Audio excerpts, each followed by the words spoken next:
48 గంటల్లో జనసేన ఆవిర్భావ సభకు 100 కోట్లు ఎక్కడి నుంచి వస్తున్నాయి? ప్రశ్న. అసలు ఇది జనసేన సభ, తెలుగుదేశం సభ అని గమనించలేని పరిస్థితిలో ఉన్నారు తెలుగుదేశం పార్టీ నాయకులు. బిందెల్లి చెంబులో దూరుతుంది కానీ ఇప్పుడు చెంబే బిందులో దూరుతుందా అంటే తెలుగుదేశమే జనసేనలో దూరుతుందా అని ప్రశ్నలు. దత్తపుత్రుడని దగ్గరికి తీసుకొచ్చాడు చంద్రబాబు నాయుడు. అసలు ఈయన దత్తపుత్రుడా? దత్తత చేసుకోకముందు ఒక పామే పుత్రుడిగా వచ్చాడా? ఇప్పుడు పామై కాటైపోతున్నాడా అన్నది ఇక్కడ ఇష్యూ. బీహార్కి ప్రత్యేక నిధులు 2 లక్షల కోట్లు మొత్తం కేటాయిస్తే ఆంధ్రప్రదేశ్కు 10% ఎందుకు కేటాయించారు సెంటర్ అంటే నాకు వచ్చిన ఇన్ఫర్మేషన్ పవన్ కళ్యాణే మన రాష్ట్రానికి నిధులు రాకుండా ఆపుతున్నారు అని. ఒకవేళ నిధులు వస్తే చంద్రబాబు నాయుడు గారికి మంచి పేరు వస్తుంది. ఇంకా మరలా వచ్చే ఎలక్షన్లో కూడా ఆయనే ముఖ్యమంత్రి అవుతారు, లేదా ఆయన కొడుకుని లోకేష్ను ముఖ్యమంత్రి చేస్తారు. ఇప్పుడు మీరు నిధులు ఇవ్వకండి, ఈ ఎలక్షన్ల ముందు నేను మరలా బయటకు వచ్చిన తర్వాత నేను చంద్రబాబే నన్ను మాట్లాడనివ్వలేదు, నిధులు తేనివ్వలేదు, అభివృద్ధి చేయనివ్వలేదు అని పవన్ కళ్యాణ్ చెప్పి బయటకు వచ్చి ముఖ్యమంత్రి వచ్చే ఎలక్షన్లో అవడం కొరకు ప్రజలను కోట్ల మంది ప్రజల నాశనం చేస్తున్నారని ఎక్స్పర్ట్స్ ఒపీనియన్. ఏది నిజం? చంద్రబాబు నాయుడు గారు మీరు తెలివైన వాళ్ళు కదా, కమ్మ నాయకులందరూ మిత్రులందరూ మీరు తెలివైన వాళ్ళు కదా, మీరు ఎంతకాలం పామును పోషిస్తారు? పాలేసి డబ్బులు ఇచ్చి కలుపుకొని ఎందుకు పోషించాలి? మిమ్మల్నే మింగినంత 9 నెలల్లోనే మిమ్మల్ని మింగే స్థాయికి ఆయన వెళ్ళాడు అంటే తప్పెవరిది? మీదా కాదా ఆలోచించండి. ఇప్పుడైనా మేల్కొండి. మీరే కానీ అవకాశం ఇవ్వకపోతే చిరంజీవి ఏ విధంగా ముందు 18 సీట్లు గెలిచి 2009లో ప్రజారాజ్యం క్లోజ్ చేసుకున్నాడో, 2011లో కాంగ్రెస్లో విలీనం చేసి ఈయన కూడా మీ పార్టీలోనో బీజేపీలోనో విలీనం చేసుకున్నాం. మరి మీకు సెంటర్ నుంచి వచ్చిన ఒత్తిళ్లు బట్ట ఒక వరల్డ్ లీడర్ అయ్యుండి 95 నుంచి 2004 వరకు ఒక నేషనల్ లీడర్ అయ్యుండి చంద్రబాబు నాయుడు గారు మీరు మోదీకి పాఠాలు చెప్పి నితీష్ కుమార్ కాంగ్రెస్ని నడిపించిన మీరు ఇంత దిగజారి స్థితికి ఇప్పుడే 9 నెలల్లోనే చేరిపోయారు అంటే ఇంకా 2-3 సంవత్సరాల్లో ఏ స్థితిలో ఉంటారో ఒకసారి గమనించండి. ఆ మహానుభావుడు స్థాపించిన ఎన్టీ రామారావు పార్టీని జనసేన పార్టీలోకి విలీనం చేసే పరిస్థితిలో మీరు ఉన్నారా? అవసరమైతే జైలుకి వెళ్ళండి, కానీ న్యాయం కొరకు కనీసం ఎన్టీ రామారావు గారు స్థాపించిన పార్టీ కొరకు మీరు కృషి చేయొద్దా? కష్టపడొద్దా? నేను పవన్ తమ్ముడిని ఓ ప్రశ్న అడుగుతున్నాను. నువ్వేం చెప్తే మోదీ అదే చేస్తున్నాడని మాటికి నువ్వు మీ అన్నదమ్ములు చెప్తున్నారు. మరి 1 కోటి మందికి 3,000 రూపాయలు నిరుద్యోగ భృతి ఇస్తాను అన్నారు. మరి 3,000 అయ్యి 20 లక్షల ఉద్యోగాలు అయ్యి 1 కోటి మందికి ప్రాణాలు కోల్పోతుంటే నువ్వు బాధ్యుడివి కాదా? కుటుంబంలో ఉన్న 3 అయితే 45,000, 6 అయితే 90,000.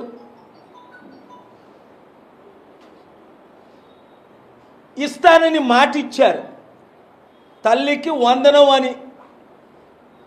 ఇలాంటి ఇచ్చిన వాగ్దానాల్లో ఒకటేనా నెరవేర్చడం లేదు అంటే చంద్రబాబు నాయుడు గారు మిమ్మల్ని ఎవరు నమ్మరు.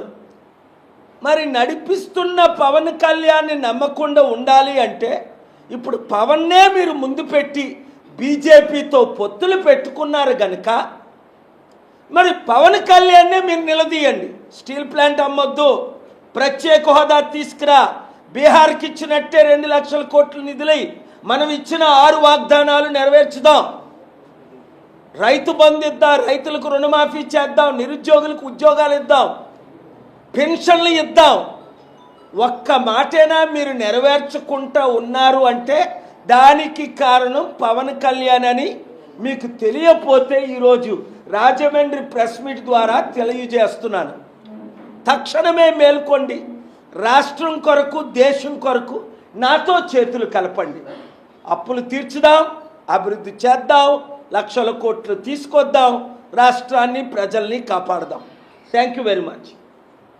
మీరు చెప్తే సెంటర్లో ఏమన్నా ఫండ్స్ ఇస్తారండి, ఏదో వస్తాయా ఆంధ్రప్రదేశ్ అంటే మీతో కలవమంటున్నారు కదా చంద్రబాబు నాయుడు. పవన్ కళ్యాణ్ ఫండ్స్ రాకుండా ఆపుతున్న సంగతి ఇప్పుడు అందరికీ అర్థమైపోయింది. ఎందుకు? ఫండ్స్ వస్తే, ప్రత్యేక హోదా వస్తే, రాష్ట్రంలో అభివృద్ధి జరిగితే, ఇచ్చిన వాగ్దానాలు ఇప్పుడు నెరవేర్చితే పవన్ కళ్యాణ్కి ఫ్యూచర్ లేదు, జనసేనకి ఫ్యూచర్ లేదు, మరలా టీడీపీకే ఫ్యూచర్ ఉంది. ఇప్పటికే టీడీపీ జనసేన బీజేపీ మీద పూర్తి వ్యతిరేకత ఉంది. 9-10 నెలల్లోనే జనసేన టీడీపీ నుంచి బయటకు వచ్చి రాబోయే ఎలక్షన్లో చంద్రబాబు నాయుడిని మరలా అప్పుడు 2019లో బీఎస్పీ సిపిఐ సిపిఎంతో పొత్తులకు పెట్టుకున్నప్పుడు ఘోరంగా చంద్రబాబుని, లోకేష్ని, మోదీని పవన్ కళ్యాణ్ ఎలా తిట్టాడు, ఈసారి మోదీని తిట్టాడు, మోదీతో ఉంటాడు, చంద్రబాబుని తిడతాడు, టీడీపీని తిడతాడు, తన ఫ్యూచర్ చూసుకుంటున్నాడే తప్ప దానికి ఉదాహరణ ఇప్పుడు వస్తున్న ఫండ్స్ ఆపడం. లేదా ఎందుకు ఫండ్స్ తేలేకపోతున్నాడు పవన్ కళ్యాణ్? మోదీతో టీడీపీని కలిపిందే పవన్ కళ్యాణ్ కదా, నేను కాదు. దానికి ఒప్పందాలు ఒప్పుకొనే కదా మద్దతు ఇచ్చారు గెలిచిన తర్వాత. 2, ఇప్పుడు పిఠాపురంలో వర్మకు దేవుడి సాక్షిగా మొదట ఎమ్మెల్సీలోనే మీకు సీట్ ఇస్తానన్న చంద్రబాబు నాయుడు, పవన్ కళ్యాణ్ ఆయనకు మొండిజాయి చూపించి మోసం చేసి అబద్ధాలు ఆడి సొంత అన్న అయిన నాగబాబుకే కదా ఆ ఎమ్మెల్సీ టికెట్ పవన్ కళ్యాణ్ ఇప్పించాడు, చంద్రబాబు ఇచ్చాడు. ఇంకా ఇంతకంటే మీకు క్లారిటీ ఎక్కడ కావాలి చెప్పండి. నేను 2008 నుండి క్లియర్గా చెప్తున్నాను, చిరంజీవి, నాగబాబు, పవన్ కళ్యాణ్ ఇది కుటుంబ కుల కుట్ర పాలననే కులస్తులు వాళ్ళని నమ్మలేదు. అప్పుడు చిత్తుగా ఓడించారు 2009లో, ఇప్పుడు మరలా 2019లో చిత్తుగా ఓడించారు జనసేనని. బీజేపీ ఆర్ఎస్ఎస్తో చేతులు కలిపి తన పోస్టు, తన పొజిషన్, తన ఫ్యూచర్, రాష్ట్రం ఎంత నాశనం అయిపోతుంది కళ్ళతో చూస్తున్నాం. 10 లక్షల కోట్ల అప్పు. కనీసం జగన్మోహన్ రెడ్డి లక్షల కోట్లు అప్పు చేసి డైరెక్ట్గా 20 మంది డిపార్ట్మెంట్లకి అకౌంట్లో డబ్బులు వెళ్ళిపోయి ప్రతి ఒక్కరికి, ప్రతి 50 మందికి ఒక వాలంటీర్. ఎంతమంది వాలంటీర్లు? 2 లక్షల మంది. పవన్ కళ్యాణ్ ఏమన్నాడు? నేను ఆడపిల్లల కడుపు కొట్టను. చంద్రబాబు నాయుడు మేము అధికారంలో రాగానే 5,000 రూపాయలు అమ్మా మహిళరా మీకు 10,000 చేస్తాము అన్నాడు. ఒక్కడికైనా 1 రూపాయిని ఇచ్చాడా? ఇవాళ 100 కోట్లు ఎలా సంపాదించుకున్నాడు పవన్ కళ్యాణ్? ఇది దోపిడీ కాదా? ఈ ఒక్క మీటింగ్కి అఫీషియల్గా ఖర్చు పెడుతుంది ఎక్కడి నుంచి 180 కోట్లు వస్తుందో నాకు తెలుసు. అనేక మందికి వెహికల్ పెట్టి ఫుడ్ పెట్టి మంది ఇచ్చి 1000 రూపాయలు ఎవరి ద్వారా ఇస్తున్నారో కొంత లీకేజ్ అయిపోయింది ఆల్రెడీ. సెంటర్ నుంచి ఎంత వస్తుంది, ఏ కంపెనీల నుంచి ఎంత వస్తుంది అంటే ఇది ప్రజల కొరకు పోరాడతానని 1% పోరాడద్దా? తన కొరకు, అన్నయ్య చిరంజీవి కొరకు, అన్నయ్య నాగబాబు కొరకు ఇప్పటికైనా మనోనేత్రాలు తెరవండి. ఎందుకు నేను చెప్తున్నాను, నాకు చిరంజీవి పవన్ కళ్యాణ్ వాళ్ళ తండ్రి చనిపోయినప్పుడు పిలిస్తే వెళ్ళి దీవెనలు ఇచ్చా. ఇది ఎందుకు చెప్తున్నానంటే 6 కోట్ల ఆంధ్రులను కనీసం వచ్చే ఎలక్షన్లోనైనా కాపాడి ప్రజాశాంతి పార్టీని అధికారంలో తీసుకురావడానికి, లేదా 10 లక్షల కోట్ల అప్పు 20 లక్షల కోట్లు అవుద్ది.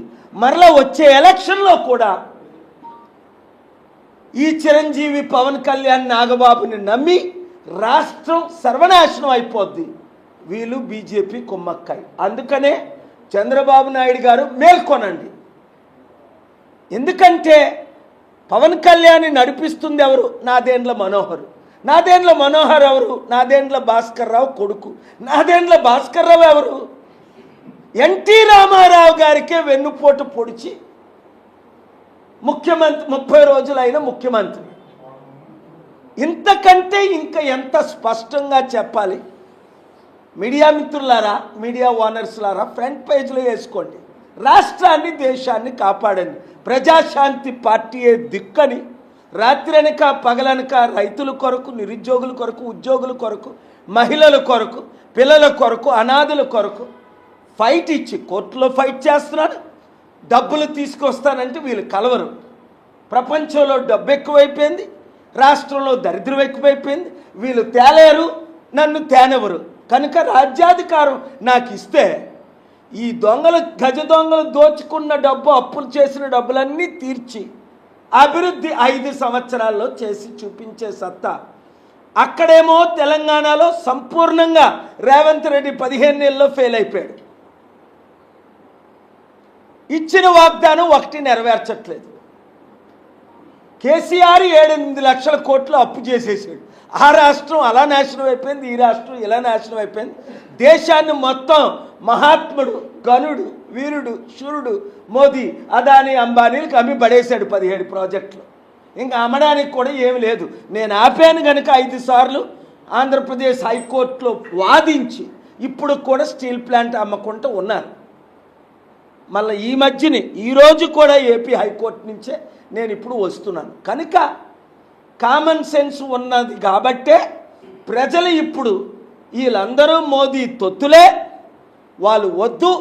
కేఏ పాల్నే మనం లాస్ట్ టైం సీరియస్గా తీసుకుంటే బాగుంటుంది, వచ్చే ఎలక్షన్లోనైనా తీసుకుందామని ప్రజలు అనుకునే టైంలో ఇప్పుడు ఆవిర్భావం అటు దేడిది ఆవిర్భావం?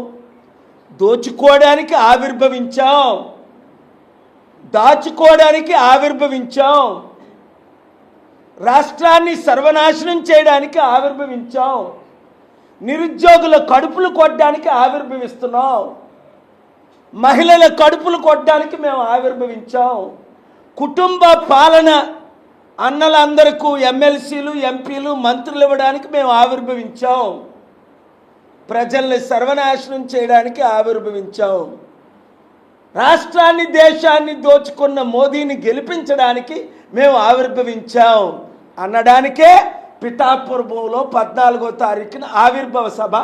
చంద్రబాబు నాయుడు గారి పక్కు కనీసం మనోనేత్రాలు తెరిస్తే బాగుపడతారు కొంచెమేనా. లేదా టీడీపీయే చెంబై జనసేన, బీజేపీ బిందులో చేరవలసిన పరిస్థితి ఏర్పడుతుంది.